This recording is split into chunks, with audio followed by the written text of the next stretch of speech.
From time to time, I get asked how I edit my images. And I mean that literally because I've been asked exactly 2 times. First by my friend Dan, the last time we hung out in Toronto a couple of months ago before I moved to Sydney, and just the other day by my friend Josh. As you can probably guess, my friends are also huge photo nerds. So I thought it'd be fun to put together a little bit of a walkthrough of how I take a raw image like this and go through my post-production process to end up with a final edited, retouched image like this.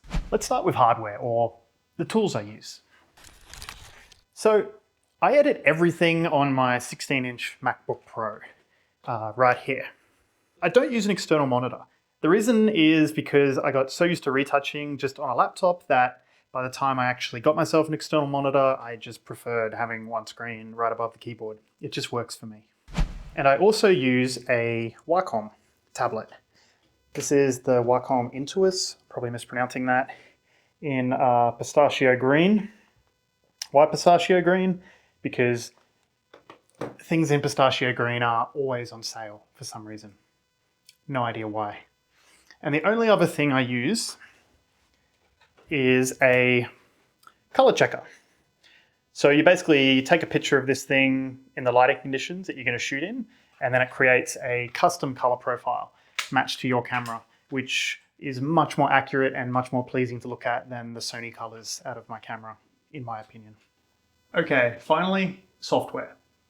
There's 3 programs that I use. I start in Lightroom, then I go into Photoshop, and then I finish off my images in Exposure, which used to be called Alien Skin. And this is just to add some tones that I can't reproduce in Photoshop.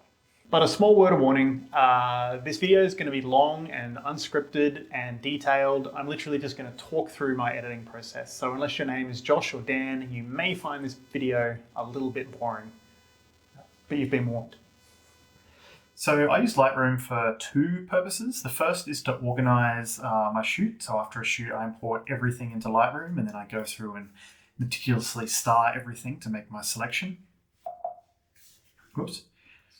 You can see down here at the bottom of my screen, I have a whole bunch of images from a shoot with my friend Hutch here that I have already retouched.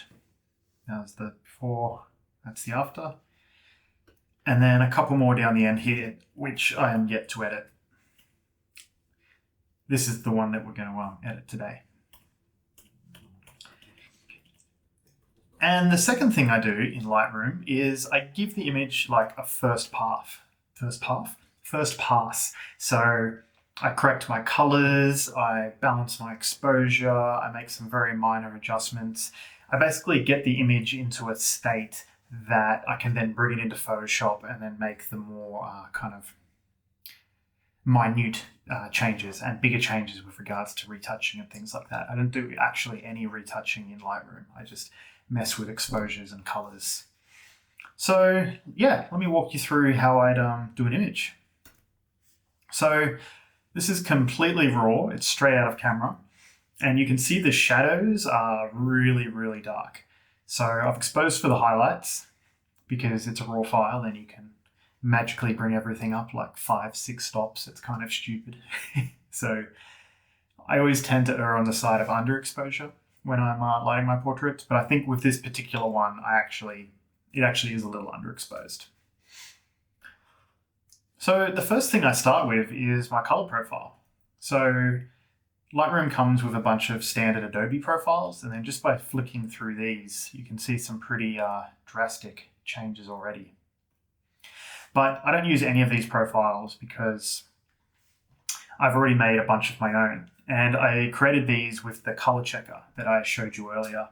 I actually forgot to use my color checker on this shoot, but the lighting is going to be very similar to another shoot that I used the same light box on. So I'm just hovering over some similar shoots to find one that I like as a good base color to start with. Some of these are looking a little bit too colorful. Yeah, let's go with this one that I used for another client, Greg Shortall. So immediately, all I've done is change the color profile, and you can see that that's brought up some of the shadows and put a lot more color into Hutch's face here.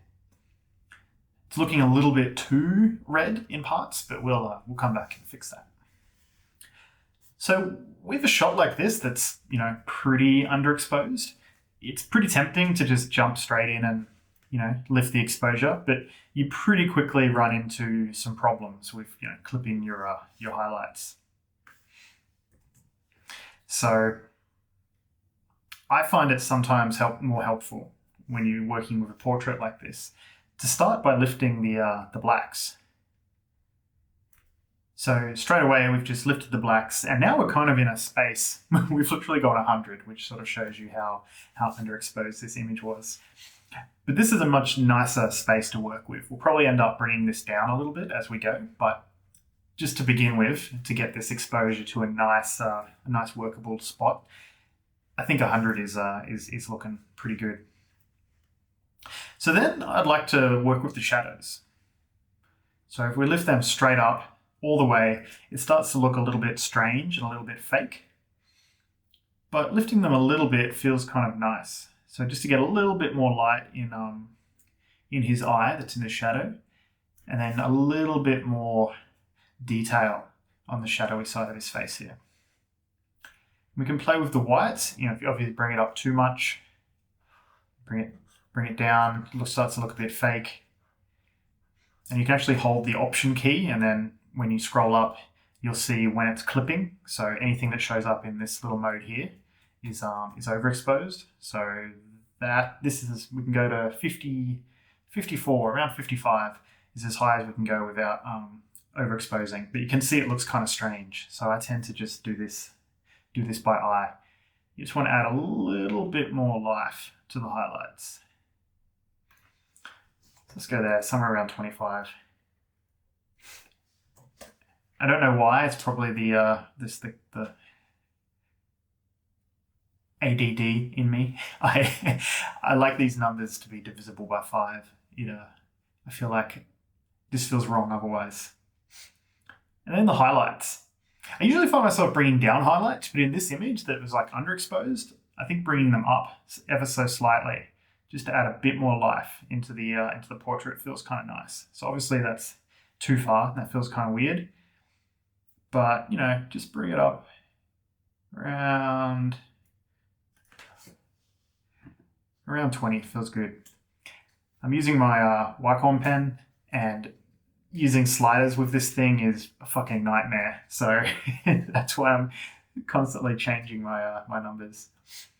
And I feel like we still need a little bit of exposure, a little bit more. So maybe like a third of a stop. Let's see what that looks like. Yeah, it's starting to feel pretty good. And I usually drop my contrast a little bit. I end up adding contrast back in once we get into Photoshop, but I like to enter Photoshop with a relatively flat looking image.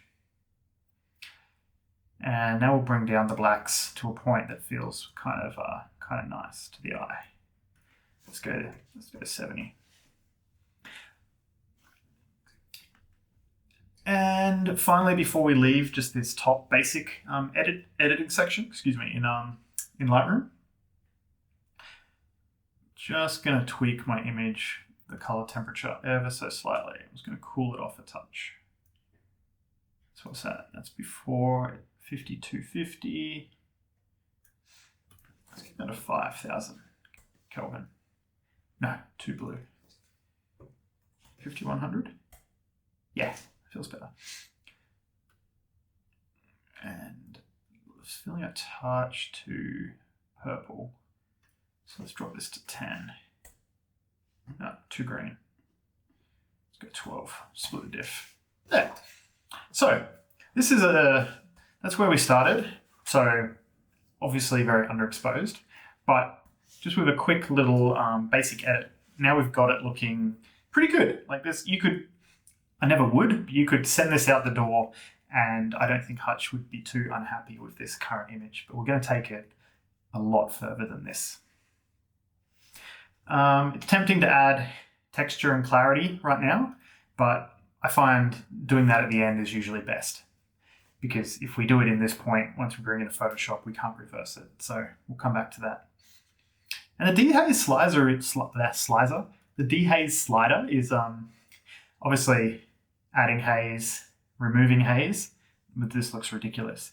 But I often find adding a little bit in here is sometimes kind of nice. It just adds a little bit of additional contrast back into the image. Yes, I think it's kind of nice. So let's go 10. Tone curve, not going to use. We're going to do this in Photoshop. Color mixer. I don't know if I'll end up using this, but I find sometimes raising the luminance on reds and oranges, which are the colors that are in like a skin tone, like Hutch has here, can be kind of nice. So it helps take out some of the red, and also makes his skin look a little bit more lively.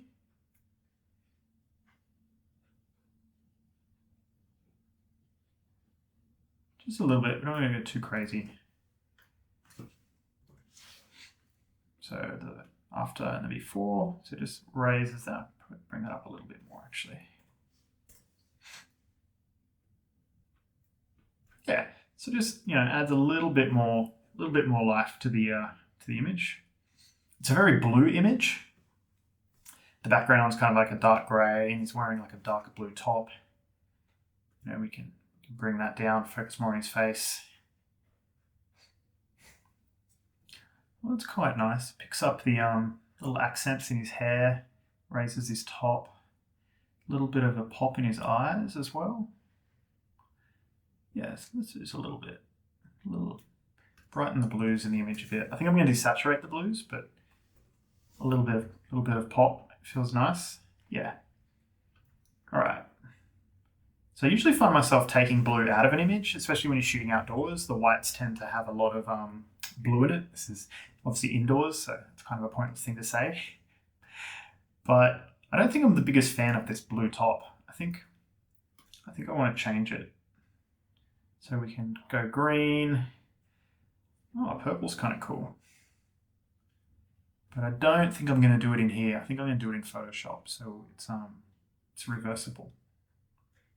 Yeah, I think we're going to change it to purple in the edit. Okay, so color mixer feels pretty good. Bring the reds down ever so slightly. Cool. Color grading. If I wasn't going into Photoshop, I would definitely use this, but I'm not going to because we're going to do all of this work in Photoshop. Sharpening. I don't want to add any sharpening right now. Again, we're going to add that later. Lens correction. This is sometimes I leave this off. Like you can tell if we put it on, it removes this natural vignette from my lens because, whoops, how do I get, where are we? Yeah, so I shot this at 2.8. So shooting my lens laser wide open at 1.4, but it adds a bit of a natural vignette. So, and it also corrects the lens by into the top of Hutch's head here, kind of gets stretched a little bit. So if we do add this, I'm definitely going to add this vignette back in after. Yeah, I'll add it in. I like removing the distortion. I think it feels good. You can do it manually, of course. Transform, I'm not going to do anything. Lens blur. I think this looks nice as is. I'm not the hugest fan of these fake lens blurs anyway. Effects, we can add that vignetting back in, but we'll do that after. And then calibration. This is something I like playing with. I really like messing with colors in a subtle way. So, obviously can we make it very purple or very green, but just do this to taste. So the image to my eye is still feeling a little bit too on the purple side. So maybe we'll bring this down just to before and after. A bit too much. Just check the before and after. Yeah. And then we can play with the reds. A tiny bit. Add a bit more, add a little bit of saturation, greens. Yeah, So that's way too far, but I kind of like these colors. So too yellow, way too pink, but just a little bit I kind of like. It's all to taste. As the more you do this, the more you'll figure out what you like and what you don't like. And I quite like adding this. Again, I'll probably end up taking out all of this saturation, but I kind of like where this is going. Check a quick before and after as we go. Yeah, see already it's starting to feel, to my eye, I don't know if you can tell in the recording, but it's starting to feel a little more lively and a little more interesting. Like without these adjustments, it just feels a bit more flat and safe. And then with the adjustment, it just starts to feel a little bit more interesting. And things often go crazy on the blue slider. So that's full. It's like from another planet. Also from another planet.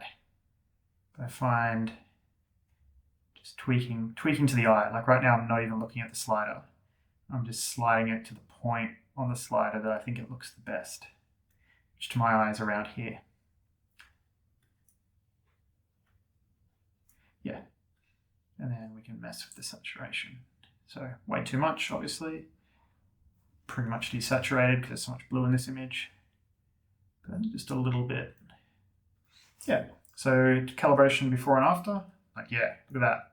Such a big difference.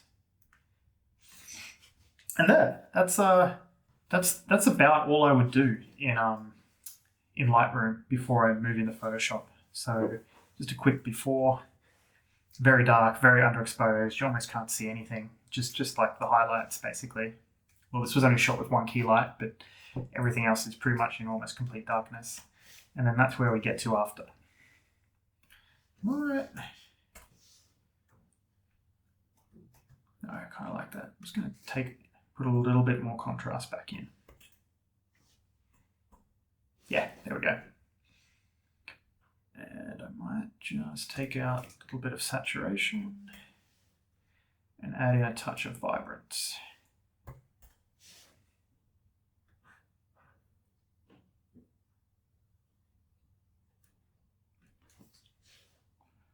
So a bit too much.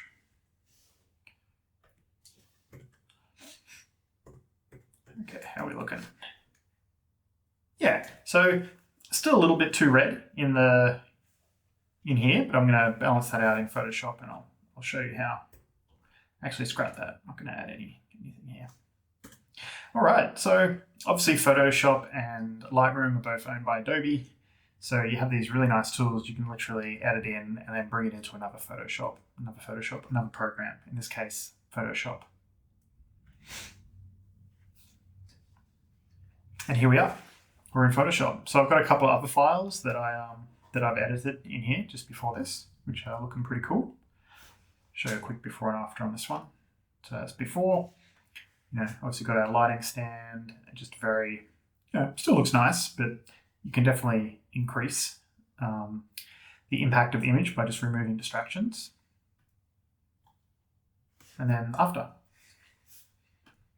So we're going to do a similar thing with this image. And, there's a lot of debate about how much you should retouch an image. I think it comes down to personal taste. Like, I'm not retouching this image in this way because there's anything wrong with how Hutch looks. He's a good looking guy. I'm just going in there to basically remove distractions and add an element of style to this image. So anything that catches your eye and breaks essentially the concentration that you have with Hutch's eyes is up for removal. My general philosophy is that if it's something that will be gone in, say, a month, I'll get rid of it. So if he's got like a skin blemish, a pimple, whiteheads, blackheads, like a hair that's sticking out in a strange place, anything that's like temporary, I'll remove, no questions asked. But I generally won't remove anything like scars or, birthmarks, moles, these kind of like character defining attributes unless I've been specifically asked. So I use a lot of actions in Photoshop. You can see I've got, like 10, 15 or so actions that I use quite regularly. And I'm going to use those obviously in here because this is my process. You're not going to have access to these. So if you want them, just send me a message and I'll happily send them to you. But I start everything with this retouch workflow action.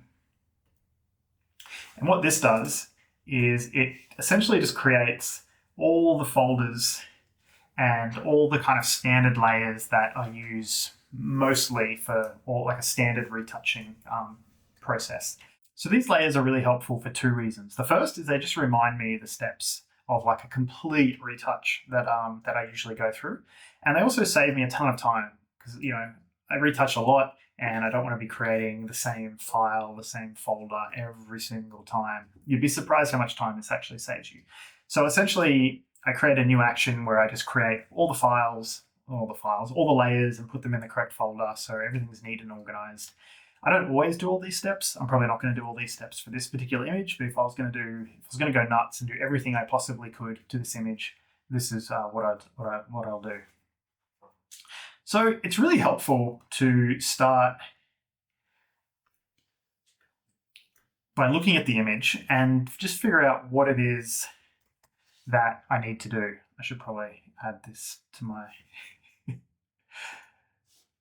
action. Anyway, so looking at this image, the first thing I want to know is what are the things that distract me, like break my gaze from looking at Hutch. So what distracts me from looking here? And in this case, there's a couple of things. So, well, it's a bit too big, too small, just right. So the redness on his nose catches my eye. This little pimple under his eye. This little bit, this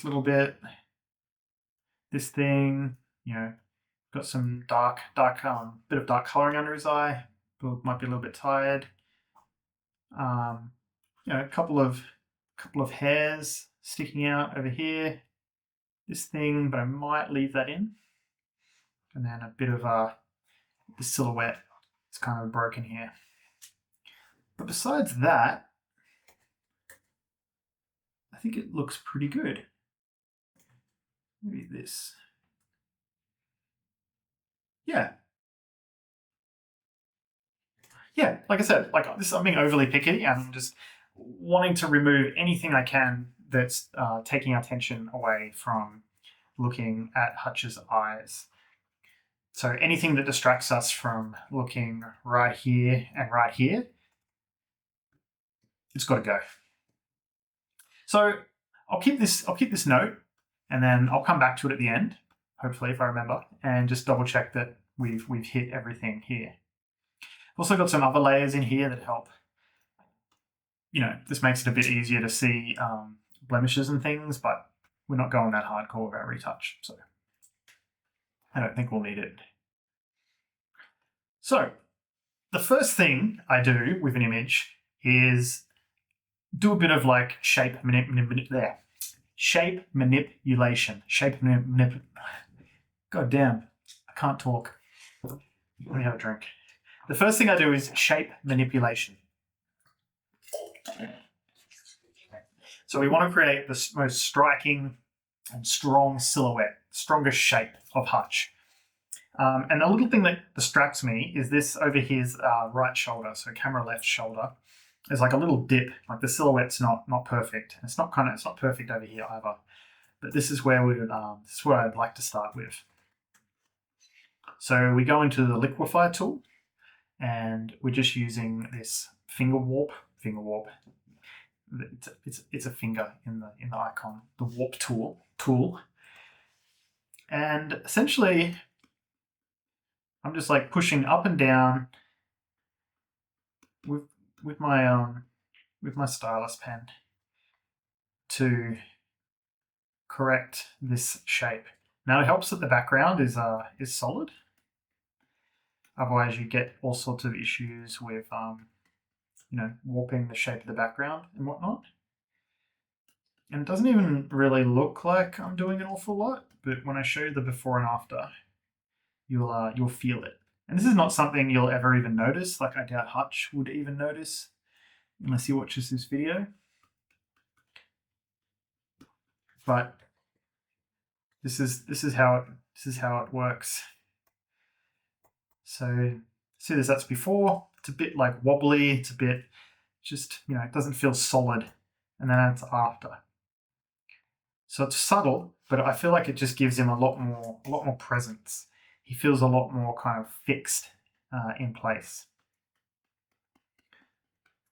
So just touching this up a tiny bit. So before, after. Yeah, that's good. And then I'll duplicate that layer.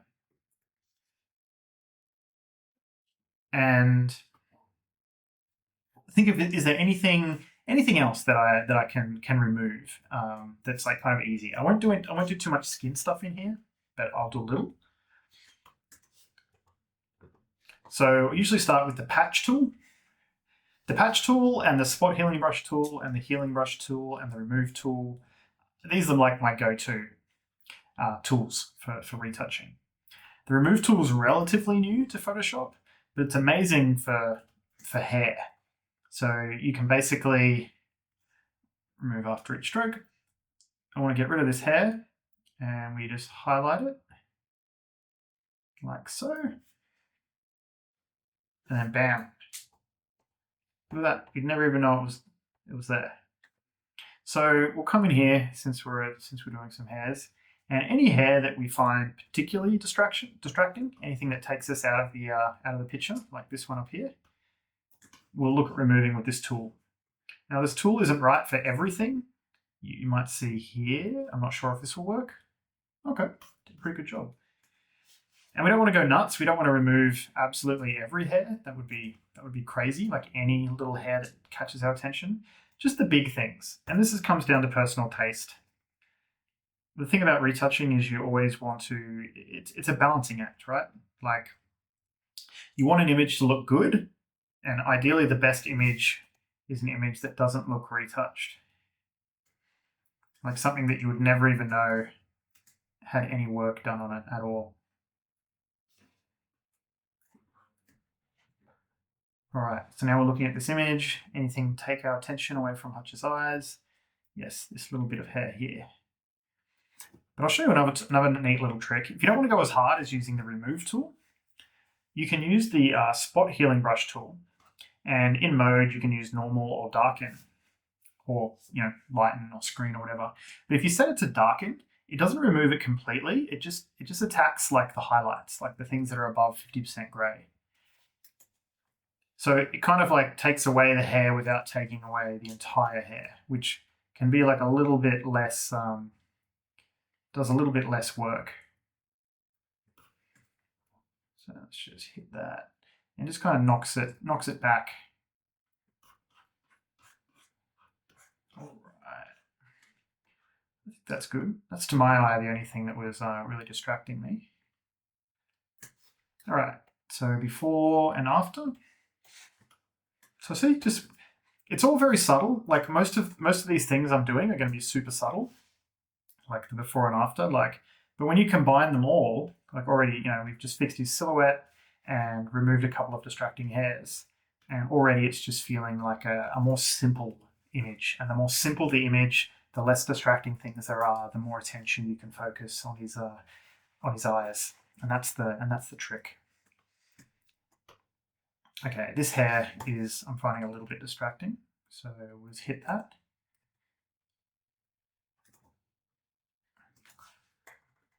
Might have to lower my brush size. Just come down there. All right, so this isn't working. So let's try the remove tool. Yeah, there we go.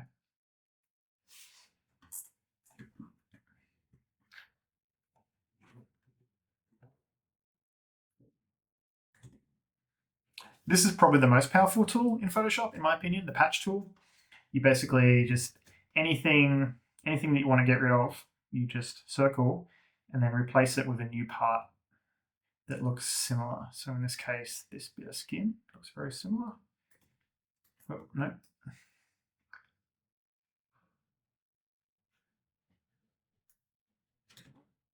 And there you go. You'd never even know we were in there.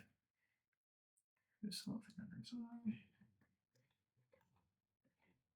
Need to catch that little guy as well. Yeah, look at that. Amazing. I don't mind this little bump, even though it's a little bit distracting. I think I think that's part of Hutch. We may have to come. Some larger things are a bit tricky to do with this tool. But yeah, that looks pretty good.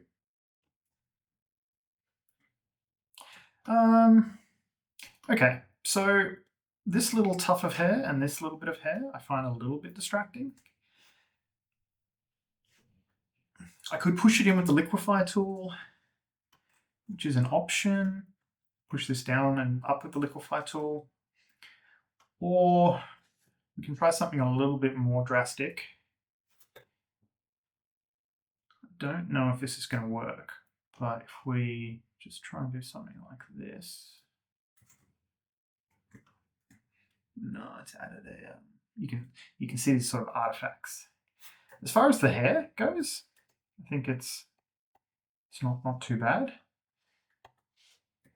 But I'll do. I'm going to take off the whole thing, just a little bit that's distracting. So one thing that's a little bit annoying with the patch tool is if you're using it in a normal mode and you do something that has a big edge like this, it sort of adds the these annoying colors to the background. But if you do content aware, it's usually a little bit nicer. Spoke too soon, but we could fix that up. How's the hair look? Looks a bit strange, doesn't it? Okay.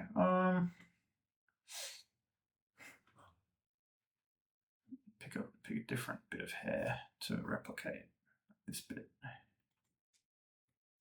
All right. So I'm not happy with any of that. So let's go to the lasso tool and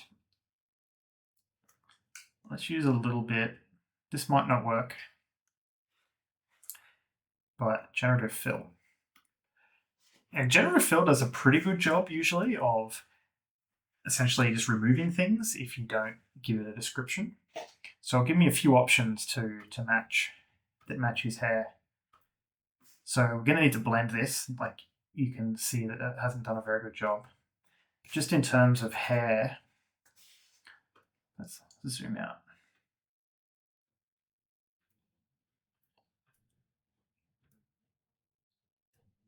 Yeah, I quite like this one. So that's up res, too small.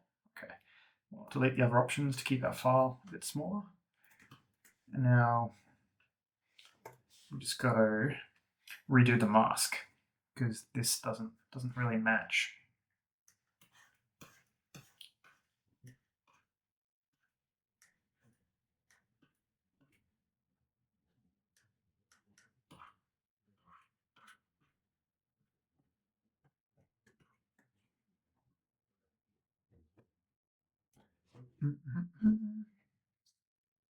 It just feels a little bit too dark for some reason.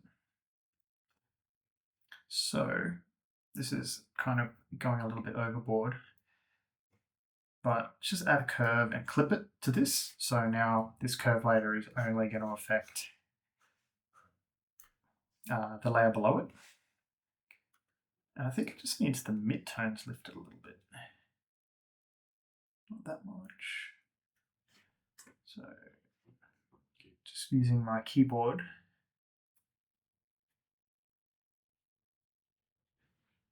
Is that it? Is that enough?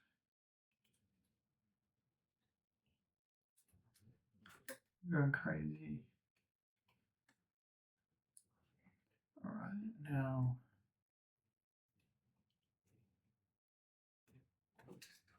Yeah, that painted this out a bit too much, I think.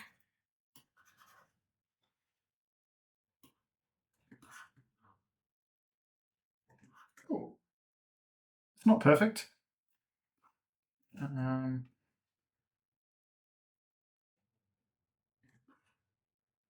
But I think that's okay. Has left a bit of a dent in his hair. That was a nice little balance when that stuck out. So I'm going to come back to that. And this bit up here. All right, I think I can fix these two things just with Liquify.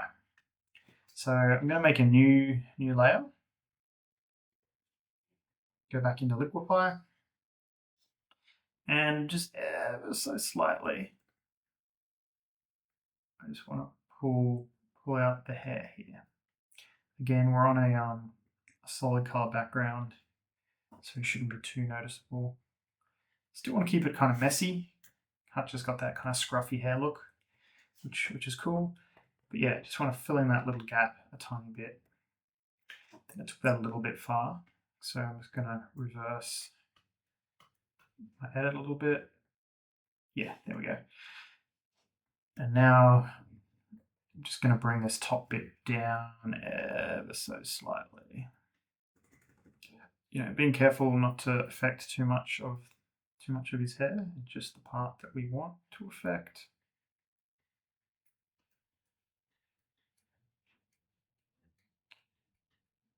A little bit of reshaping over here. It's all about balance. It's not that this looks particularly bad, but anything we can do to give it just a little, keep it messy, but just a little bit more shape. Yeah, there we go. Again, I think I went a little bit too far, so take that off a little bit. Am I on the right tool? No. Whoops. Need to turn that way down.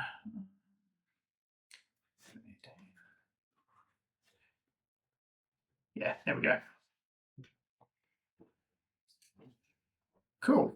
Okay, so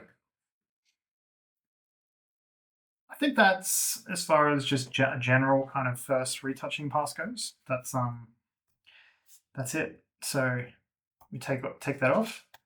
So we just sort of simplified the image, strengthened the silhouette, removed a couple of distracting hairs, removed a couple of little marks and pimples, things like that. And look, already it's just become so much simple. Like the image looks simple already. It's just a guy on a dark grey background in a blue shirt. But then you remove those things, and now it's even more simple. So it just feels so much more powerful and interesting and striking to look at. And that's what we're trying to do here. So frequency separation. This folder's empty. It's just to remind me to run my frequency separation action, which does the frequency separation. And if you've never come across frequency separation, I'm not going to go into too much detail. There's a billion tutorials on it on YouTube. But essentially what it does is it creates layers that separate the texture from just the underlying color. So if I turn off this texture layer here, see now we've got an image that has no texture. It's purely just colors. And then you add the texture back in, and that's where you get the details like eyelashes and the edges of eyelids and wrinkles and things. But this is just pure color. And what I love about frequency separation is that it just gives you so much power to edit skin and skin tones without fucking up the texture. Because if you come in here and you start trying to smooth out skin, you're gonna ruin like all these little bumps and these details that are in the texture. But without, you turn them off and you just mess with the colors by itself, then you don't run into this problem, which is really neat. So let's get into it. A couple more hairs that I've missed. Let's see how they're contained in the texture layer. So I'll show you. If we go in here and we want to lighten, I think this will work. And we're in the texture. And then we just hide, whoops, no. Content aware, proximate lighten. Yeah. So, and we just get rid of that hair. Do the same here. And this is just getting rid of the dark dark stuff in that layer that's above 50% grey. So just getting rid of this hair. So this is like a nice little technique to use. Again, this isn't perfect, but a nice technique to use to remove hairs that are over bits that have a lot of texture, like on people's face, because there's so much skin and shines and things like that. So yeah, cool. Okay, so I got a bit of a cold, that's why I'm sniffing.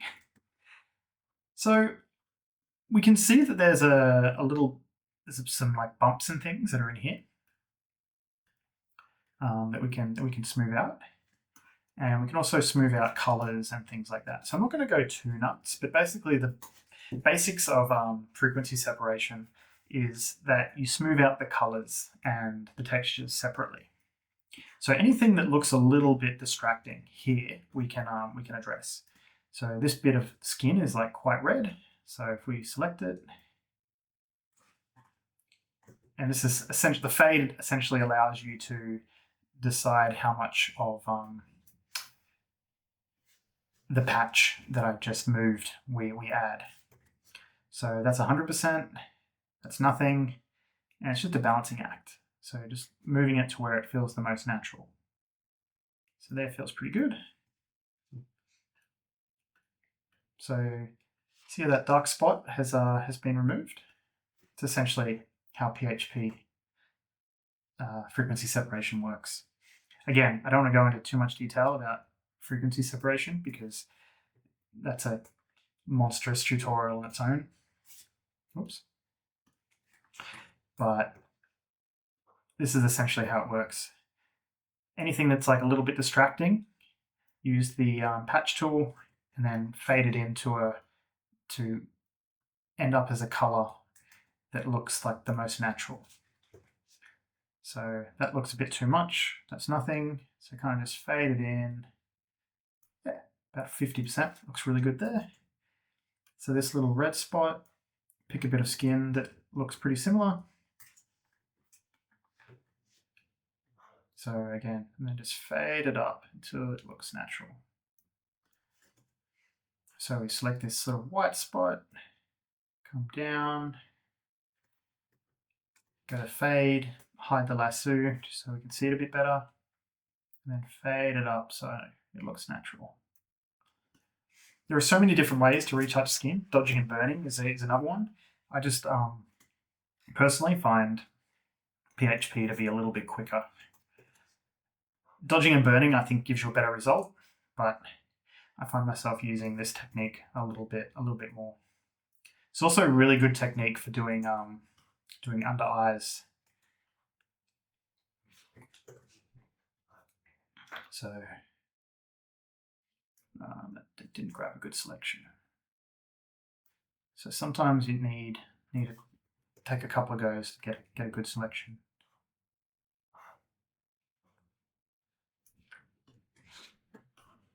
I'm leaving this, even though you can see it, because we made the decision at the start to leave that bump. I feel like that's part of Hutch. And you don't want to take out every imperfection, otherwise people start to look strange and plasticky. There's a little bit of beard that's missing. Let's add that back in. I didn't grab a good bit.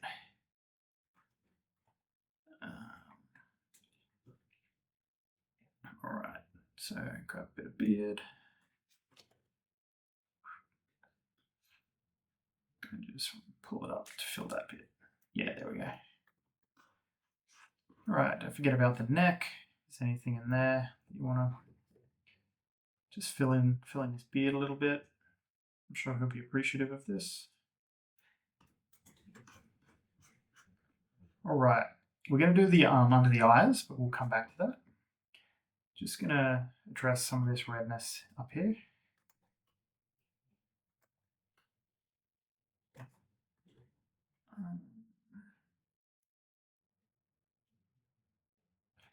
You want to make sure sample all layers are off, so you're just sampling that's on the patch layer. So again, 100% too much, but we just want to bring down that dark spot. It doesn't have to match perfectly, but just enough to not be distracting. So right now it's too far, but if we take it all the way off, just bring it up to not be distracting. All right. Come back to this redness. Okay, so we turn back on the texture. There's Hutch. And yeah, so before and after. So you can see it's just simplifying things, just removing anything that's a little bit distracting. It's nothing too crazy, just removing small little distracting things. So now we're going to take out some of this darkness under his eyes. This is prone to making going too far and really fucking up the image. So I like to make a new layer just so I can go back if I need to. And using the same method, just with the patch tool.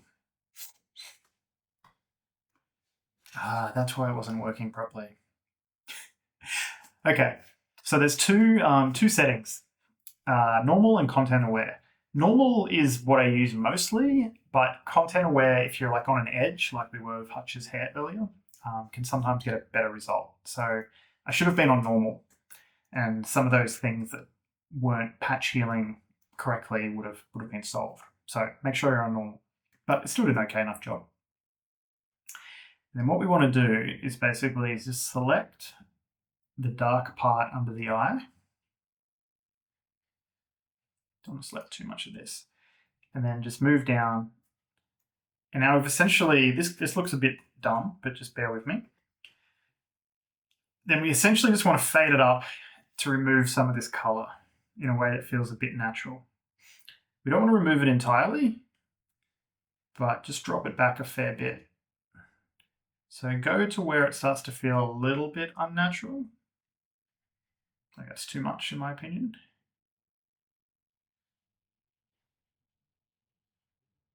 Yeah, I think around here looks pretty good. So before and after. So if we zoom out a little bit, so he's still got a dark spot under his eye, but it's just not as extreme. And we'll come back and we'll do this little bit next. So we just want to lessen this little dark spot a little bit.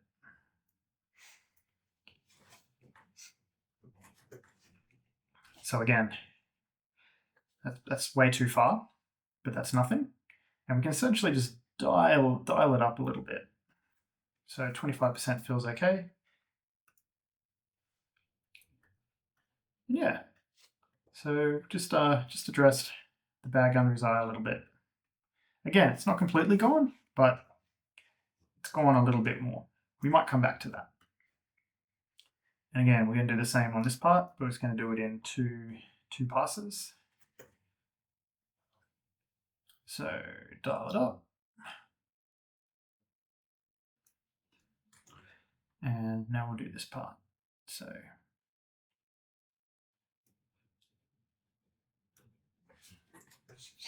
again, this looks weird and not good at all, but as long as you don't do it 100%, I think it looks okay. And then we add back in the texture, and then that's the before and after. So again, it's not completely gone, and there's still a couple of other bits I wouldn't mind addressing, like this. Whoops! Make sure you deselect because I hid the lasso tool just so it's easier to see, but it was still there. So this blue ring I want to get rid of. So yep, there we go, about 50%.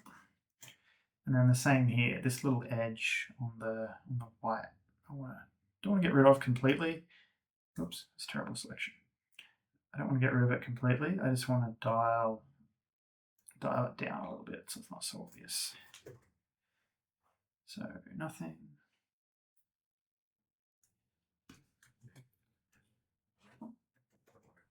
Let's have a look. before and after. Yeah, so looking much better. Again, not getting rid of it completely. I don't want it to look like a weirdo. Just want to fix things a touch. Here's a little spot that we can look at.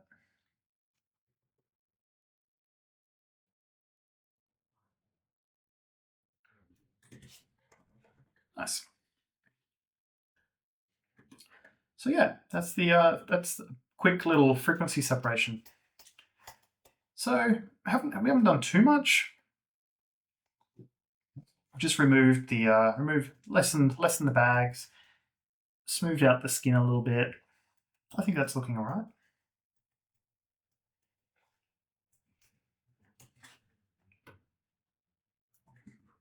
Come in and just some of these little red dots on the nose. So you can do the same in the texture layer with the patch tool, but this isn't going to select colors, it's just going to select texture. And then anything that feels a little bit distracting, we can just remove. Like just these little bumps on his nose. Again, you could go totally nuts with this and go completely overboard and remove absolutely everything. And sometimes people do. But if you go too far, people start to look a little bit weird. But you know, we can come through here and just give his skin a quick little cleanup. So this is how you would retouch like a beauty shot or something like that. But it's not the look we're going to, nor does Hutch actually need it. But we zoomed in this far, closer than anyone should look at another person's face, so we may as well just give it a quick little pass. And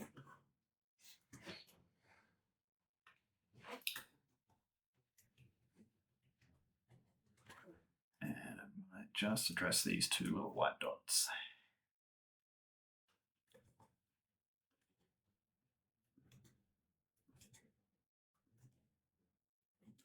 And again, it's not that there's anything wrong with Hutch's nose or anyone else's nose. It's just, we're just trying to simplify the image.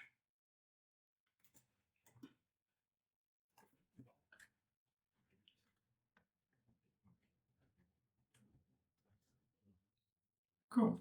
All right, I quite like that. All right, so now we're moving on to skin. I can tell this is going to be a long video, so if you're still in there, if you're still hanging in and watching this, I appreciate you, because I would have dropped out by now. So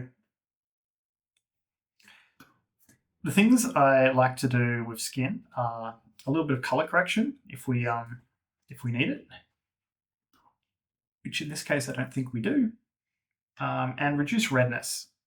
So this is just a new hue saturation layer, which you can create many ways, but one way is clicking these new layers and then going down to hue saturation. And this is set to basically make reds insanely bright. And then what you want to do is only select the most red part of the face, which in Hutch's case is his nose. So we're going to do something. I'm going to use my trackpad for this because it's impossible with this pen. And we're going to come in here, and it's okay to select a bit more than you need because we're going to paint it in. Okay, so this is selecting everything, everything that's very, very red. So now we'll turn that off. And what we want to do is drop the saturation. It might be hard to see. If you go all the way down, you can see that's completely lost the color, like on the nose. But I think we want to go down to about -10.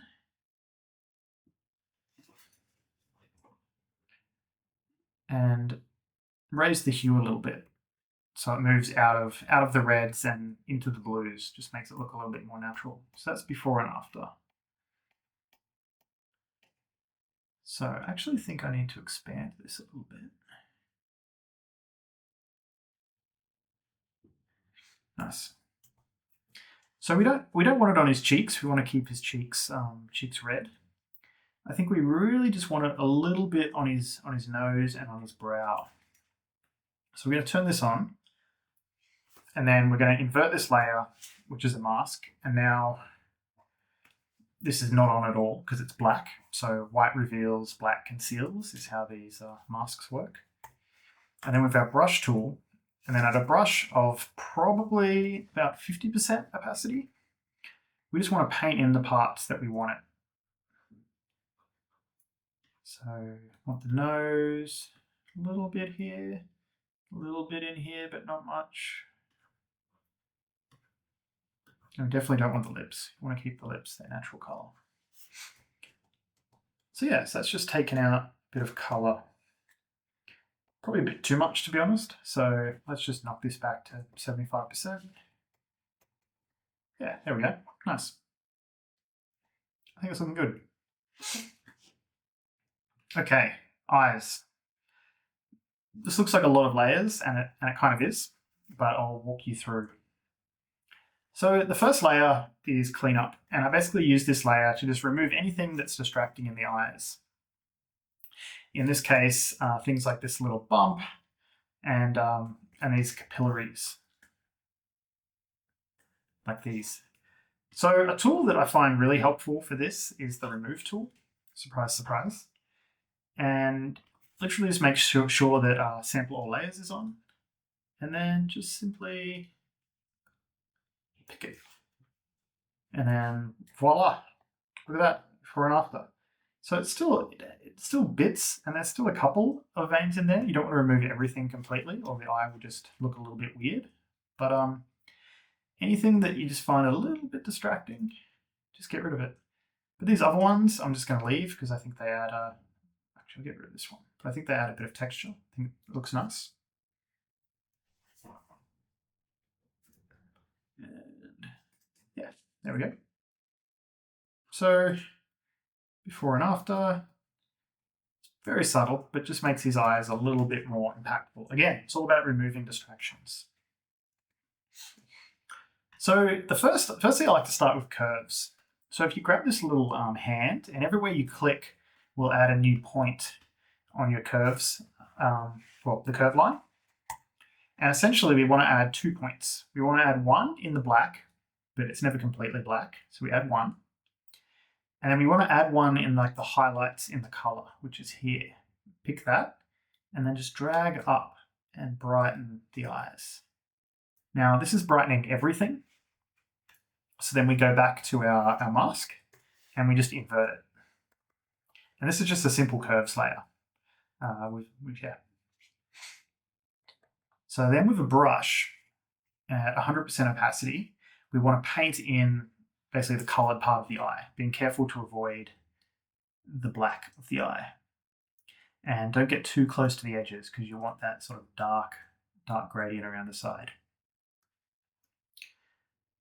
So I've got my pen set up that I can switch between, so you can see down here, like just flip. Basically the shortcut is hitting X on a keyboard, just flips your colors. So set to white, paint in the colored part, flip to black if I hit the edge a bit too hard. So white, paint it in, black, remove. So I don't want to do the highlights of the eye yet.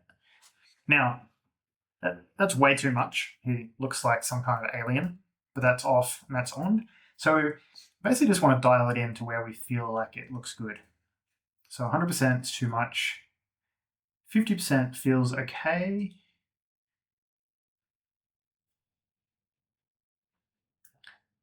Let's go for 35. So tricky is to do a little bit less than you think you need with the eyes, because anything, actually, it's got a touch less. Anything you do with the eyes is very, very noticeable. So then it's all about enhancing things that are already there. So if you've noticed in an eye reflection, you have your highlight, and then on the opposite side to the pupil, you have like a bit of a highlight. So you see the opposites. So you see the highlight here, then opposite the pupil, there's a highlight. down here in this area. So we just want to enhance that. So back with our brush tool, with a pretty low opacity brush, about 20, we just want to do a, actually even that's too high. Let's go 10, let's go really low. We essentially just want to highlight this bit. So I've just done 2 pen presses, one and then one and just in that small bit. And we can toggle that off and on. So you can see we're just bringing up the natural highlight of the eye. We're not adding something that's already there, we're just enhancing it. And then that looks pretty cool. I feel like that looks pretty natural. You know, albeit a little bit stylized, it doesn't feel too fake. Just going to drop it a tiny bit to 80. Yeah, I feel like that looks pretty good. So Hutch has just naturally in his eye, like quite a dark space around the side. So we don't really need to add anything to this. I think this looks good. But if people don't have such a prominent, ring around the edge of their eye, you can add one in with a layer. So this is just another curve, but on multiply to darken instead of brighten. And then you just come in and add a ring like that, and then dial it down. I'll just do it for shits and giggles. Whoops. I have just undone. Did I? Oh no. All right, burn ring. Get our brush tool back. Still a pretty low opacity brush, like 10%. And we're just painting in this burn ring. I feel like that's going to be too much. But we'll come in and, yeah, way too much. But let's give this like 30%. And then zoom out. And it just sort of enhances the eye. Again, we're just adding the things that are already there. Color dodge. So you'll notice in the eye that there are natural little highlights and interesting things that are going on. Like bright bits in here, there are these like lines. With the color dodge, which is just a curves layer with the color dodge blend mode. Firstly, I like to use a very low opacity brush, like 10%. And we just want to brighten the highlights. And then come in and just sort of pick out any of these naturally occurring little bright parts, just to make them a little bit more bright. So with a low opacity brush, I'm just going over and essentially just brightening any bright part that naturally exists in the image. So it just gives it a bit more visual interest in the eye. So that's pretty, actually, I think I might do this eye and then duplicate that layer just to make it a bit brighter. I think 10% was too low. I should have gone like 20. But again, just picking out these naturally occurring little interesting bits in the eye. Off and on, yeah. Not adding anything that was not already there, just enhancing it.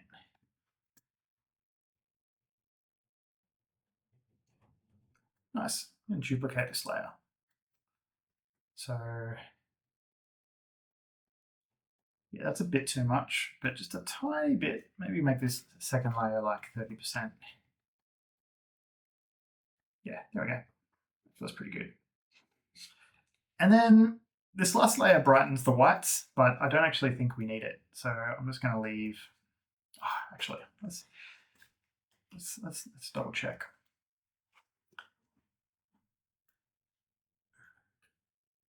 So this is essentially what this is. It's sorry, I'm created these layers. I'm not telling you what they are. This is the hue saturation layer that we've just pulled the saturation down to -20 and added a tiny bit of lightness. So then when we paint in, so full opacity brush, you just paint in the whites. It just removes a little bit of red from the whites and brightens it ever so slightly. But sometimes if the whites are already kind of bright, like they are here with Hutch, it can be a bit much.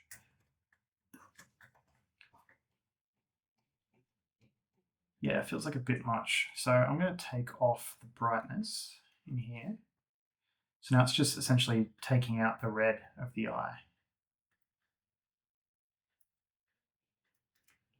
I think it actually adds a little bit. So I'm going to put it back in and then just dial down the effect to maybe like 75. No, too much to my eye. Let's go 55. Yeah.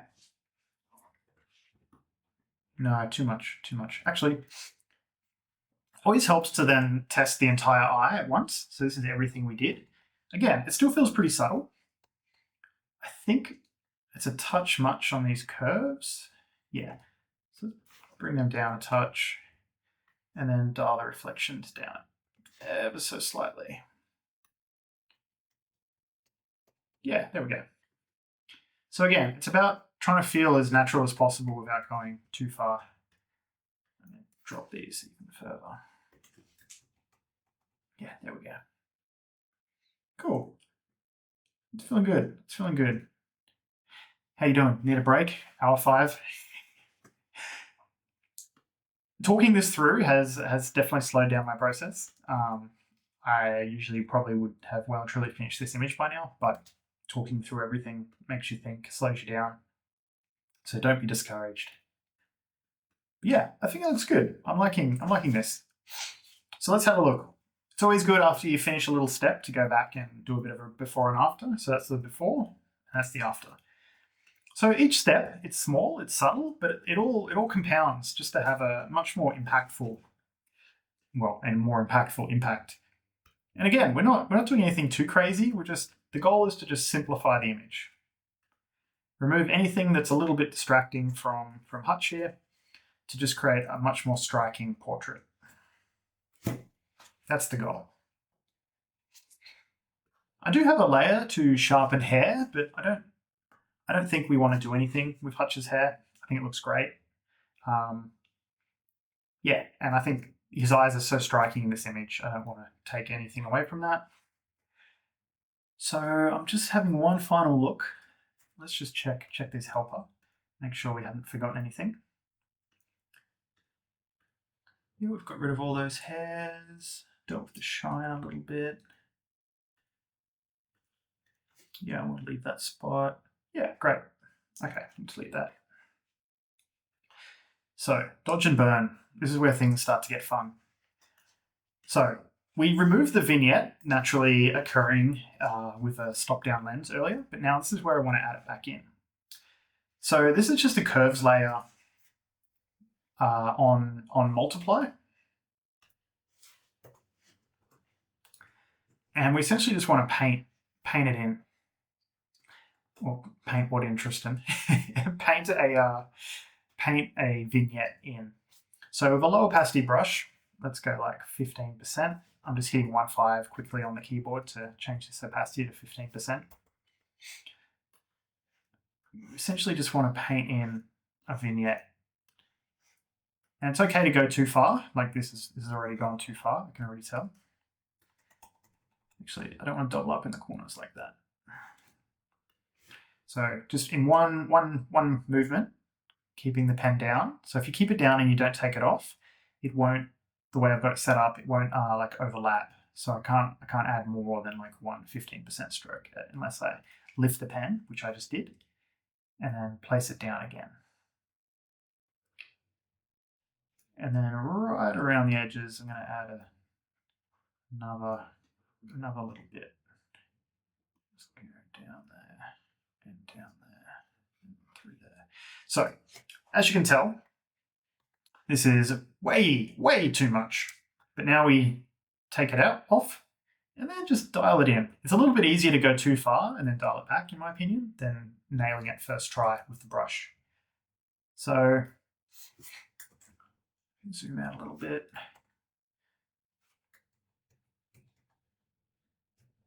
I think I want a little bit more. So just clicking on opacity and just dragging. Yeah, that feels, ooh, touch too much. Let's go back to 30.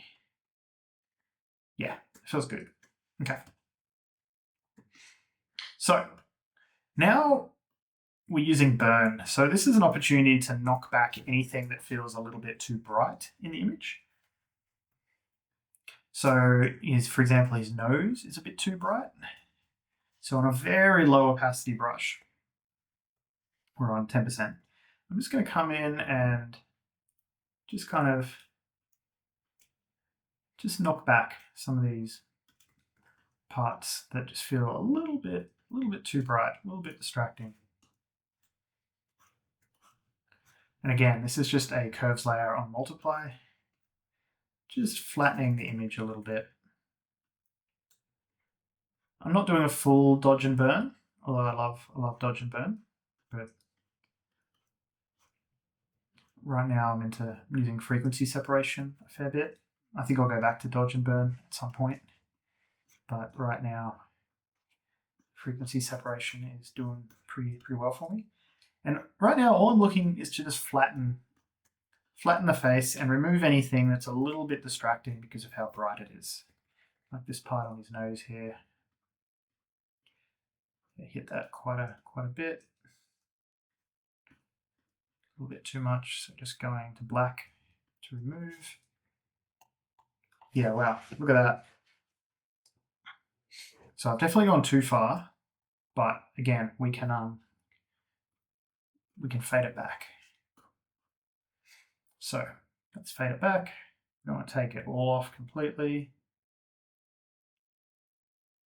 Yeah, somewhere around there feels pretty good. And we're going to add back in the highlights. Yeah, a bit too far still. Let's go 45. Yeah, feels pretty good to my eye. Now we're going to create a new burn layer. So I've got a keyboard shortcut for this. But again, it's essentially just a curves layer on multiply.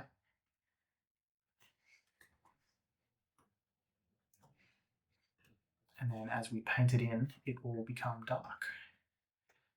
And this is where I want to add a bit of extra exaggerated shape to his face. So you can see there's a shadow that sort of goes around the edge of his face.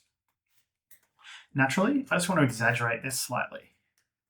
So with a white brush on a slightly higher opacity, I just want to put in like an edge and then go around the chin and back up. And I want to enhance this shadow side of his face a little bit, make it a little bit darker. So this is the chance where that you have to really, again, I've taken this too far. Darken the neck a little bit. So again, too far. But then we dial it back up and just make it a little bit subtle. Too much. Let's get back to 50. Yeah, too much. Let's go to 40. And I'm just going to take off a little bit around here. A little bit around this eye.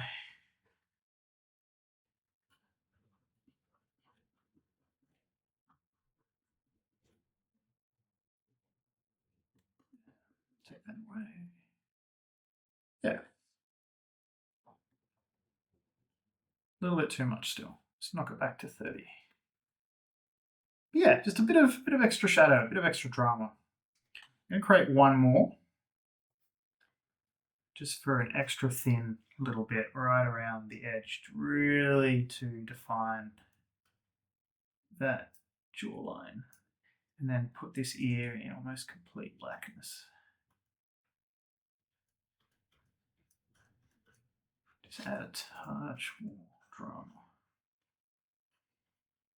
back into this image. So we flattened the image a ton at the beginning, and now is an opportunity just to be really, really kind of artistic, I guess, with our shadows. And again, the image looks a little bit like this to begin with, but we're just getting really kind of picky with what we paint in. Again, too far. Take it off, and then just dial it back in. Like that. Doesn't that look cool? And that's just burn. So that's just adding dark to the image. Now we do the opposite. So dodge is just a curves layer with screen to brighten things. And we're just going to paint in parts of the image that we want bright. So low opacity brush, like 10%. Let's give the eyes a bit of a paint, and then like around the eye. So really bring up the eyes. Again, slightly too much, but that's okay. We're going to dial it back. And then this part of the face that's in light, this part of the hair, a little bit under there, lips, a little bit on the neck. So again, too much, but we're going to bring it up.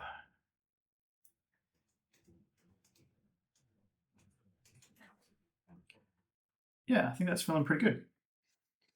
Face glow, again, screen. It feels dumb, but it actually looks pretty good. To just get a big fat brush on a pretty low opacity, like 20%, and the left side of Hutch's face, so camera right, we just want to add a little bit of brightness to all of that. So click, drag, just a big bright smear, and then just ever so slightly, like on a really low opacity. So try like 10, 15%. Let's go 15. See, I just give you, it might be hard to tell, but it just gives it a very slight little pop. Let's go a bit further. Let's try 25. So just little glow. I think it feels nice. That's that dodge and burn. So that has a huge impact, and that was a really quick dodge and burn. We could go into way more detail, but I think it looks good. So let's do a quick before and after. Before, after. So look, again, we're just adding light to places that there's already light. We're just removing distractions. We're just simplifying the image. That's all we're doing. That's the process. Okay, so one more thing, final touches. This is essentially what I mentioned earlier about the sharpness that I didn't want to add, because this is where we add it. Oops. So these are some empty layers I have just to remind me to add contours, clarity, and then final sharpen on the detail, on the things you want people to look at, like the eyes. So I have an action for this, but I'll show you how to do it manually. Essentially, you want to create a new layer and print everything to this layer. There's a shortcut for it, which I'm sure you can figure out. On a Mac, it's Shift-Option-Command-E. Then you want to add a filter, other. This pen. It's great for some things. Clicking on things that are tiny is not one of them. Other and high pass. And then what this will do is it will remove pretty much everything except details to the radius that you set. So if we zoom into this eye, and a really low radius will just have like an edge, which is great for adding sharpening. Or if you use a big amount, it's great for adding just a bit more contrast around the contours. So making faces look a bit more round, giving lips a bit more, make them look a bit more plush, things like this. And then what you do is, I'm going to use my action, but just to show you how it works. Then you set this to, where are we? To overlay. And see how it adds detail. So that's off, that's on. And again, the amount of detail that you add will determine the amount of sharpening. So if you set this as a smart layer, you can like really dial it in and make it perfect. And then you can paint in only the parts you want using a mask. But that's how I add my sharpening. So I have an action that does this 3 times.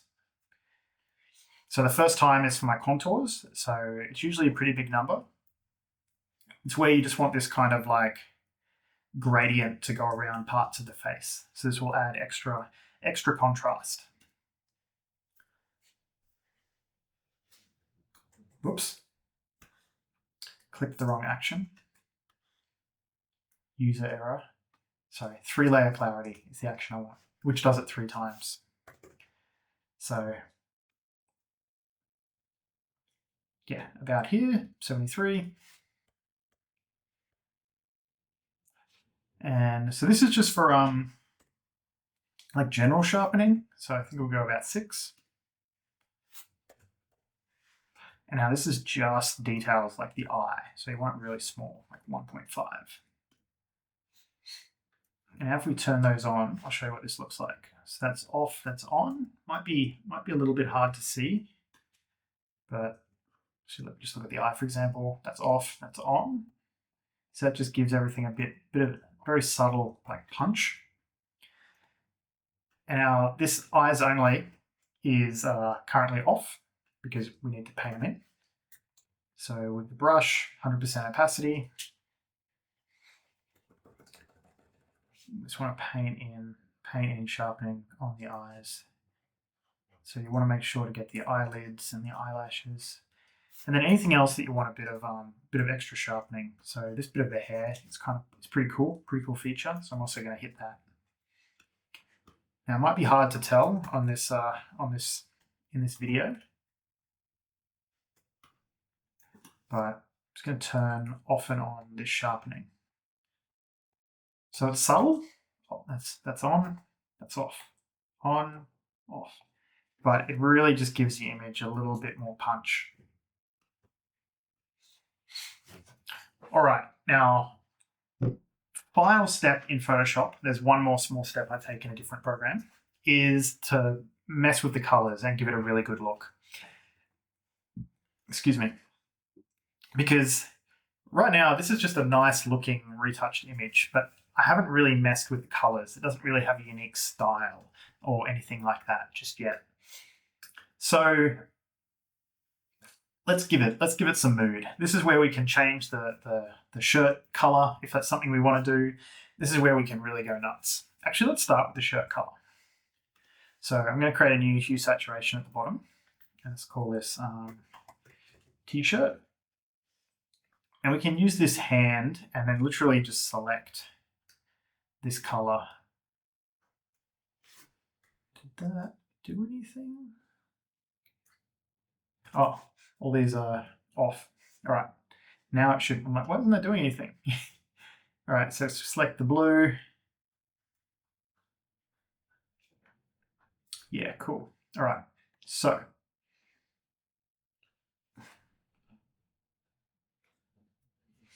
I'm quite liking, again, it's picking up all blues. So there's a bit of blue in the background here. There's a bit of blue in Hutch's hair and eyes. So it's looking a bit crazy.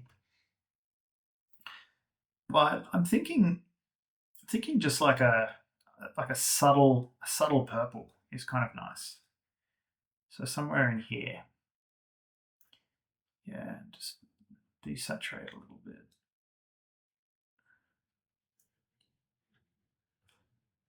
And we're going to mess with the colors a lot. But I think that's pretty cool. I think it plays off your skin color quite nicely.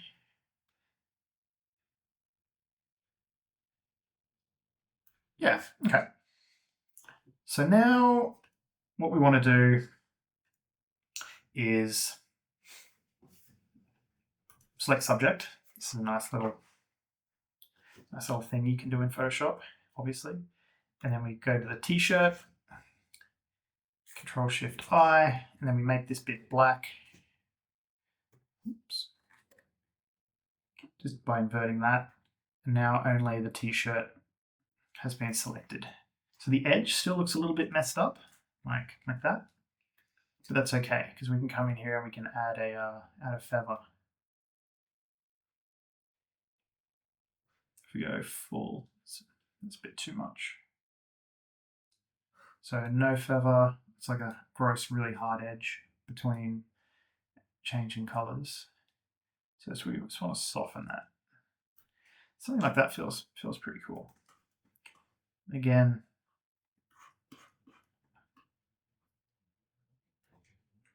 maybe a little bit less.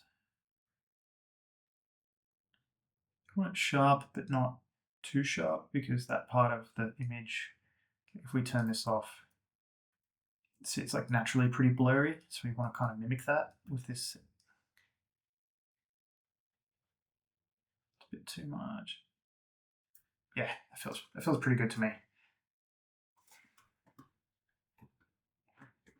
Cool. All right. So now color balance. All these layers, like the color balance layer, you can create by just creating a new layer. There's color balance. And this is where things start to get interesting. This is where you just literally mess with the cyan, magenta, and yellow, CMY, for each, like for your shadows, for your midtones, and for your highlights. Sorry, I think this is just a bit too much. I'm just going to turn this down a touch. Pull it off and it's blue. Yeah, just give it somewhere around there. 80%. And this feather doesn't quite feel right.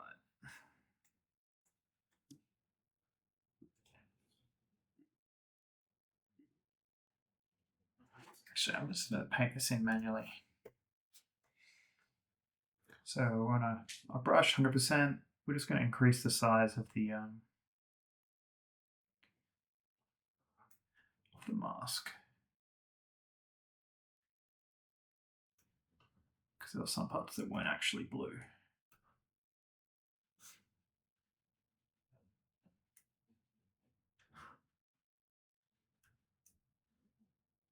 Yeah, nice. There we go. Sorry about that. Okay, color balance. So yeah, the CMY values of shadows, midtones, and highlights. So basically, I just come in here and I just see what looks good. So I usually prefer like a cooler, like I really like a portrait with a bit of blue and green tones to it. If you look at my work, there's a lot of work that's like this. But still, straight away, by adding cyan to the shadows, look how moody and cool you can make this. You know, obviously too much red, too much cyan. You need to be very subtle in this color balance. But you know, by adding reds, suddenly it starts to feel very, very warm and inviting. By adding cyan or removing red, whichever way you choose to look at it, you can start to feel very cool. So we're just going to remove a little bit of the reds. And I think we're going to add a little bit of green. Not too much. If we add a bit of purple.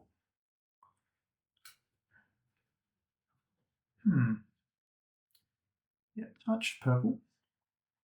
And I think we'll end up adding a bit of blue, but I just want to try adding blue. Now we're adding yellows. Yeah, just add a tiny bit of blue. So already you can see that we're giving it, this is where the image really starts to feel a lot more interesting from my point of view, because up to this point we've just been retouching. We did a little bit of creative dodging and burning, but we've essentially just been retouching the image, and now we can give it a unique look. Yeah, this is starting to look good. So now we're in the midtones. Yeah, I think we're gonna just add a touch more cyan. Yeah, I'm just gonna take a little bit out of the shadows. It's a bit too strong. Okay, we want to add a bit more greens into the mids. I feel a bit too much like the Matrix.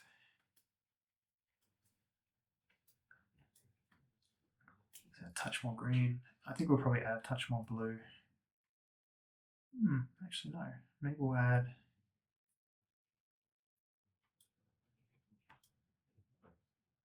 a touch of yellow. Now the highlights. You can usually go pretty crazy in the highlights because the highlights don't make up much of the dark kind of portrait like this. But I think I'm going to leave it as is.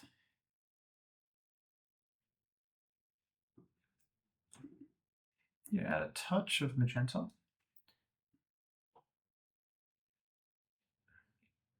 Yeah, I'm just going to add a touch of yellow into the highlights, because it really picks up his, like, obviously we go too far, but it really adds it to the skin. Just gives him a little bit of a glow, which I like. So again, it just starts to take on a nice kind of look on its own, which I'm a bit of a fan of. Hue saturation. I don't think there's anything. Well, we've already done that with the t-shirt, but I don't think there's anything in particular I want to tweak too much. maybe we can pull down some of these reds a little bit.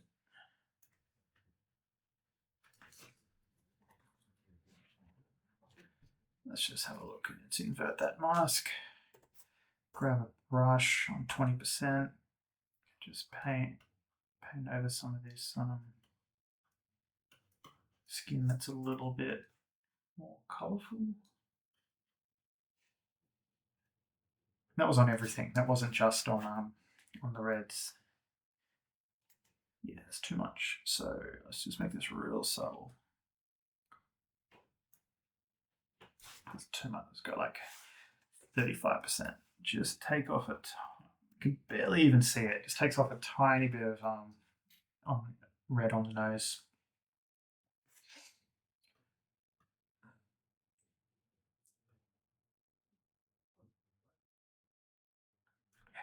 There we go. Let's boost that a bit. Turn this down. Okay. So levels. This image has quite a bit of contrast. Like you can tell looking at the looking at our histogram that we've got a shitload going on in the blacks, and you can see it here. There's a lot of parts that are really dark, but we don't have too much in the highlights. So let's see how bright we can make this image without clipping. So if you hold Option and slide this, when you start to clip things, it'll start to show up. So we can go all the way down to about, what's that, 115 before we start clipping too much. That's the highlight in his eye that you see there, so that's fine. But it's a bit too bright. I don't like a particularly overly bright image, but I want to lift it a little bit, just give it a bit more punch. So let's go a little bit further, and then just take down all the white values. And then let's add a little bit more. So this is the midtones. We can bring them up. I'm just going to leave them as is. And let's just crush the blacks a little bit more, but then raise the black level. So I haven't done too much.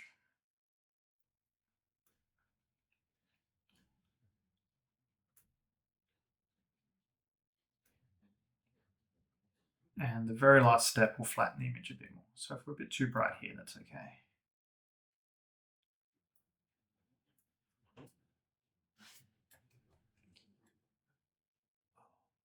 Barely even done anything.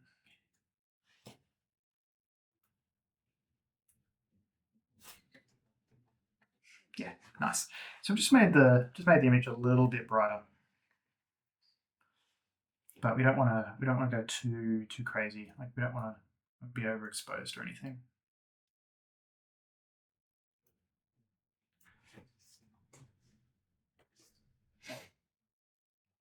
All right, curves. So we've already increased the range of our exposure a lot using levels. So we don't need to do too much in the curves. This is just to fine tune things.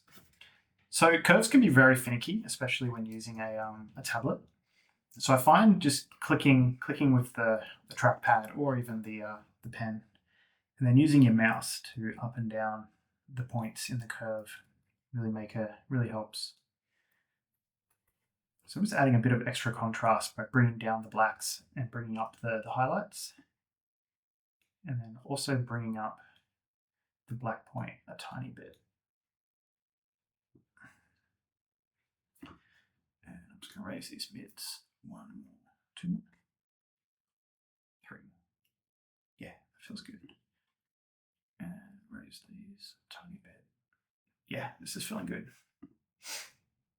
All right, so with and without the curves, just add a bit more contrast back into the image, and then we just pushed our levels a little bit further, just kind of bringing up the exposure.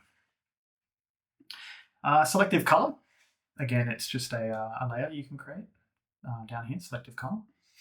And you can essentially just add, your CMY plus black to pretty much any color. So I find adding a bit of black to the neutrals just adds a bit of something. So if you go too far, that's what it does. If you go too far back, that's where you end up, which is a pretty interesting look. Not right for this, but just sort of adds a bit of interesting actually. Just adds a little bit of saturation, I find, and just makes the image look a bit more interesting. And I usually like to add a bit of cyan in here just to cool it down a bit. It's just the look that I kind of like.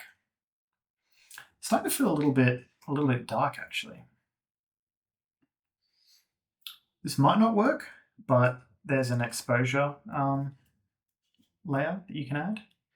There's also brightness and contrast. Just going to add ever so slight amount to this, 0.05. Let's bring it up ever so slightly. Cool. So I think this is looking pretty good. Last step I usually do is in gradient map. So again, it's just a gradient map. It's a layer you can create.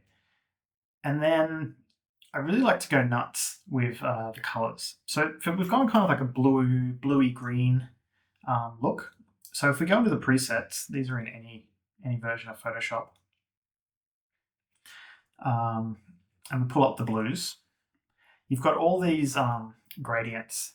And what it does is basically, so this, for example, it's kind of like this purple, and then you've got this teal. So anything that's black will get replaced with purple, and anything that's pure white will be replaced with this teal. And then anything in between is kind of like on this gradient, which is pretty neat. So I'll usually find one that looks pretty cool. I usually end up using this this bottom row.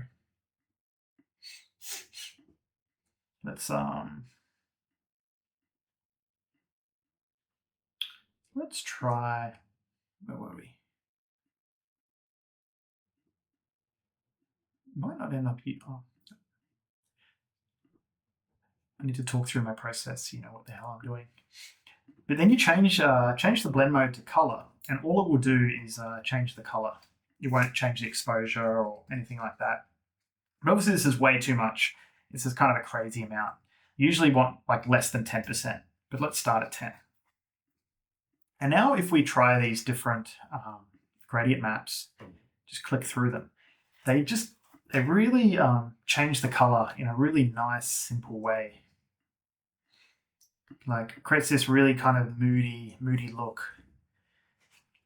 So these are kind of nice because what they do is they add this like pink, so they kind of warm up the skin tones but cool down the background, which is nice.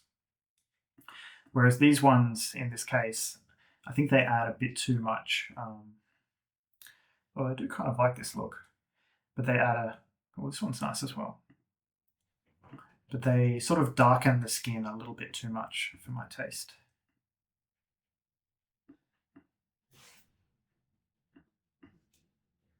So I'm kind of a fan of 10. I think blue 10 looks good. And also this last one, was that blue 32? Let's go there. So that's without, and that's with. So it's pretty strong. So let's drop it down to 5. But it just adds a little something to the image. And for Photoshop, like I'm pretty happy with this. There's one more step that I'm going to show you now. But in terms of like the actual image, this is it. We could deliver it like this, but there's one more step I want to add to create these interesting kind of yellowy tones. But before and after. So it's always funny with an image. You look at it and you don't think you've done that much, and then you go back and look at it at the start, and it's like night and day comparing these images. So that's the before. Still a great shot. Like I don't think you'd be unhappy with that, but comparing it to the after, it just looks so different. So the before and the after, it's just like the changes aren't that great, but just all combined, it just feels like a completely different image. So what we want to do is print all the layers together on a new layer at the top. I always forget how to do this. Stamp visible. I think it's under image layer. Merge visible. I always forget the shortcut. I just do it by instinct. But yeah, Shift Command E on a Mac. And unless you have this program, this won't work for you, but I have Exposure 7, which used to be called Alien Skin, which I used to love. And essentially it's just for, it's kind of like a Photoshop, but it has all these presets for colors that I am just such a fan of. Turn these off, because it just basically keeps the same preset on the previous image. So this is what I added to this other image that I was retouching of Hutch. I'll show you after. But yeah, so I'll take you through this Wizard of Oz effect. I am such a fan of. There's actually, I'll start from the beginning. Let me just delete all these layers.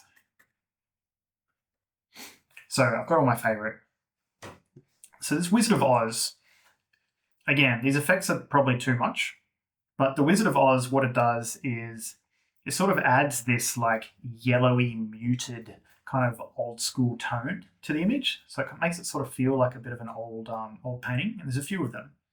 But I think for Hutch, I'm liking these two. Probably this one, because it doesn't affect his eyes too much. But look at that, like that's the before. It just feels way, compared to this, feels way too overexposed. And then this really just brings it back and adds a lot of texture back into his skin. But 100% too much. We're probably going to use like 30. Just going to bring down those highlights. A bit too much. I feel like you want it to be pretty drastic.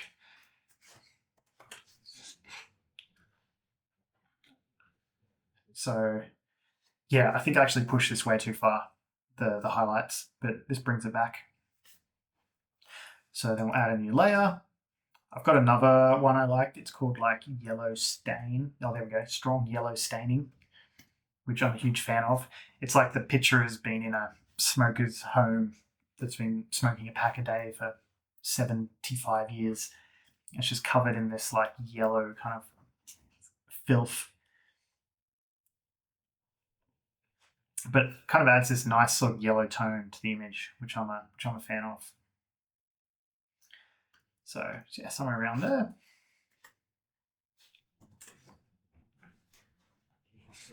And there's another effect I quite like. Again, there's way more than this, but these are ones that I've just like highlighted and brought out. So you can sharpen in here. You can add like all these crazy effects. There's one called Darkened Sides, which this is too strong of an effect, but I like playing with. Just draws your focus into looking at Hutch in this case. So it's a bit too much. It's got like 25. And then I just want to add a little bit more color back in. So I'm going to add one more filter that just brings up the color a little bit. And when you like hover over it, it just you can test the filter.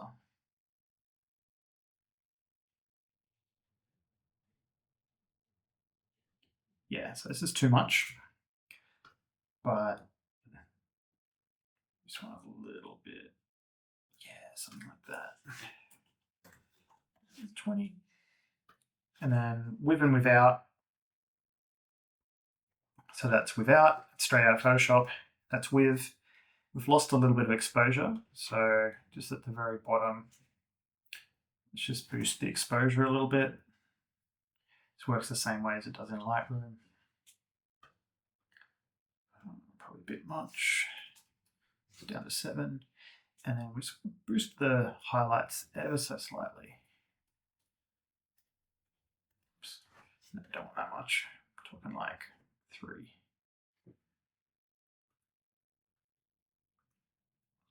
Cool. And then if we check out before and after, it just really gives it like a very different look.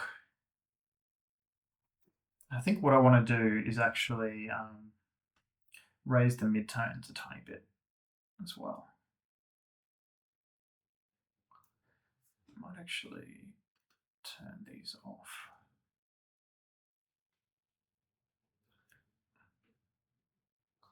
No.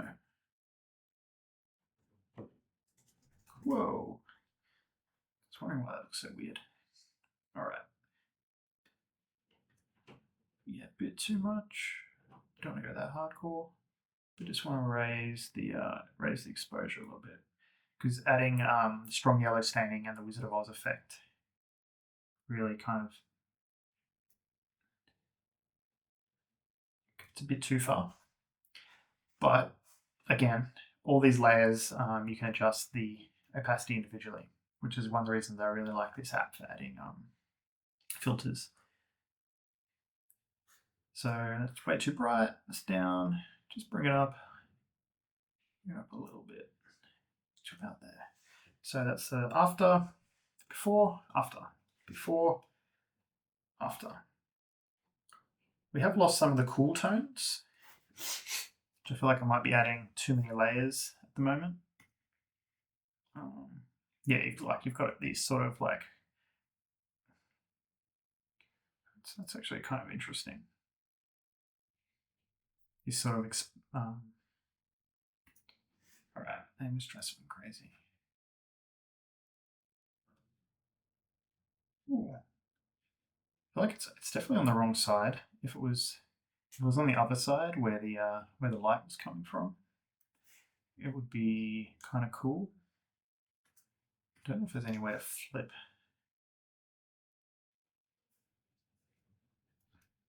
I feel like there'd have to be a way to flip this background. Sorry, flip this effect. I kind of like this, but it needs to be on this side. So I'm just going to turn that off for now. What we're looking for is just a way to add a little bit of our cool tones back in.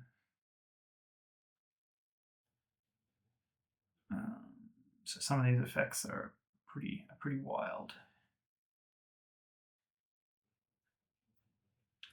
Okay, ectochrome. Let's add some like cool sort of purple tones. Oh yeah, there we go. This feels pretty good to me because of the plays off the purple that's on his top. So it adds a lot of purple into the shadows. Like that's too far, but you can tell when something's working, in my opinion, when you go too far and it still looks pretty cool. So this feels like it's got no effect compared to this, but that's too much. Yeah, let's go. It's a bit subtle, so I think it's not exactly subtle, but I think around 15 feels pretty good. No, that's too much.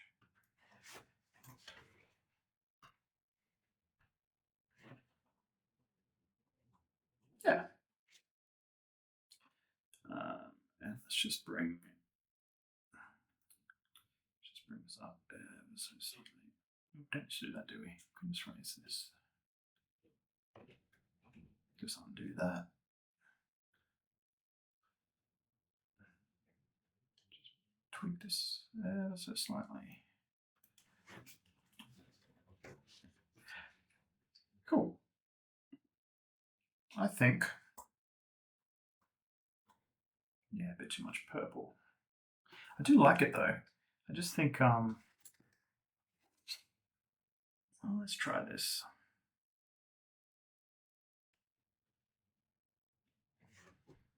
I just don't want it on his face as much. I'm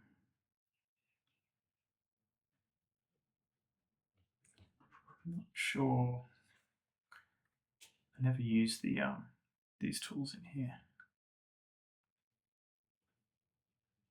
Actually, forget that.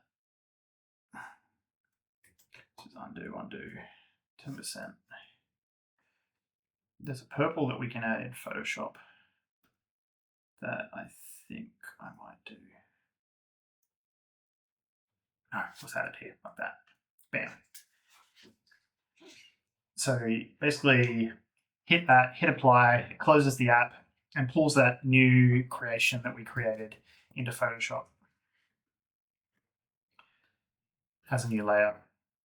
So we can dial it in, we can dial it out. But yeah, I think that's looking pretty good. I'm just going to boost a little bit with some, bring up the midtones, touch, bring up the blacks a touch. No, too much. Yeah. And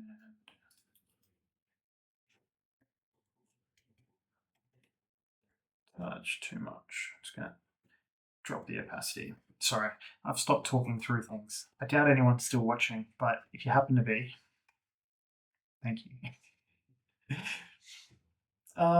Cool. And I think this is pretty much it. So the last thing I want to do is just add a little bit of grain. There's a zillion ways to do this.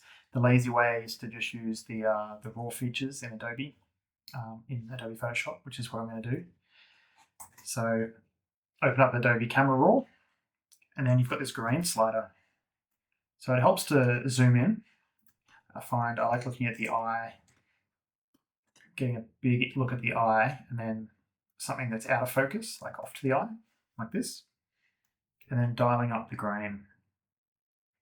To my eye, I always find when the size and the roughness is bigger than the grain, it looks the most natural and interesting. And you're just doing it to add a bit of texture to the image. Like, we don't want this to look like it was shot on film or anything like that. We're not going for that kind of effect. We just want to add a bit of just a little bit of texture. So you can see that's with grain and that's without. It just adds a bit of texture, just softens the image, adds a little bit more exposure into the shadows as well, so it brightens up the image. Touch, very subtly. But yeah, probably can't even tell. And then I like to add a touch more clarity, just as one final little finishing touch. And there's the image of Hutch. I think that's done. I might give it a slight crop when we bring it back into Lightroom. But as far as things go, that's the image. So once again, whoops, where'd you go, Hutch? This is the before, and this is the after. So night and day. But again, like, if you were to show someone this and say, hey, does this look retouched? The best thing they could possibly say is, no, it just looks like they've tweaked the colors a little bit. And that would be the best thing, the best result. But obviously we've tweaked quite a few things, but I like to think that it still feels quite natural. And I'm pretty happy with how this image has turned out. So this is my 7 billion step retouching process. I hope you found it somewhat helpful, if not insightful, or used it as a sleep aid or something like that. But yeah, if anyone's still watching, hope you learned some things. Let me know. I'd love to hear how you retouch images. I'm sure I fucked up so many things that you would have done differently. So please let me know. I'm always looking to learn. My process is constantly changing. So would love to know what you think and how I can do better. But until next time.